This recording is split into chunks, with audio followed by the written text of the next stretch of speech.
Value lang yan pag na-transfer and na-commercialize na siya. Ang realization, marami tayong trabaho. Ating mga susunod na funding for 2025 ay kinakailangan pa i-apply na po natin yung ating matututunan ngayon.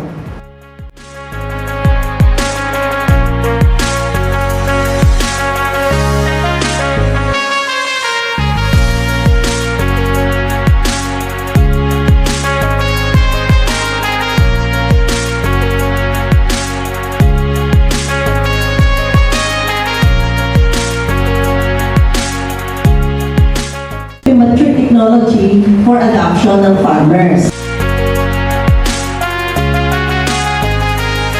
Natutunan ko lang, after pagkanda ng mga study natin, hindi lang pala siya doon nag-e-end, but kailangan pa natin i-commercialize para mapunta doon sa mga target beneficiary natin like farmers.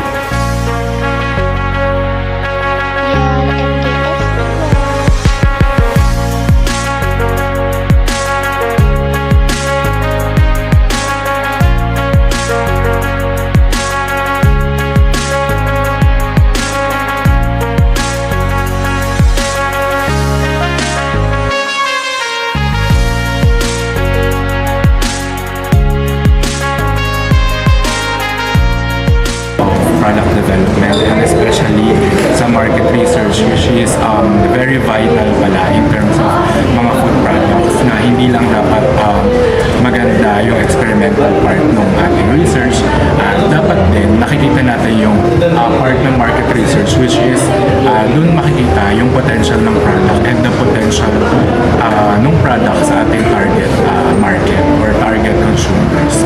So, ang natutunan ko bilang isang agricultural researcher, hindi lang tayo dapat natatapos doon sa mga nakikita nating mga findings sa ating mga nire-research. Kailangan mag-isip tayo ng mga product na bubuo natin, pwede yung kinakain or yung mismong technology, and then having the right mindset to become open para makapag-innovate tayo. Yung kasing training natin is first time to, more on the product development, the pre-commercialization up to the commercialization process. So may mga market research. So sabi ko nga, sa mga kasama ko, yung mga young guns na kasama ko, so ibahin na natin yung setup natin pagdating sa paggawa ng proposal. Dapat towards commercialization. Alam ko marami tayong natutunan. And sana, since inspired tayo, umpisa pa lang to.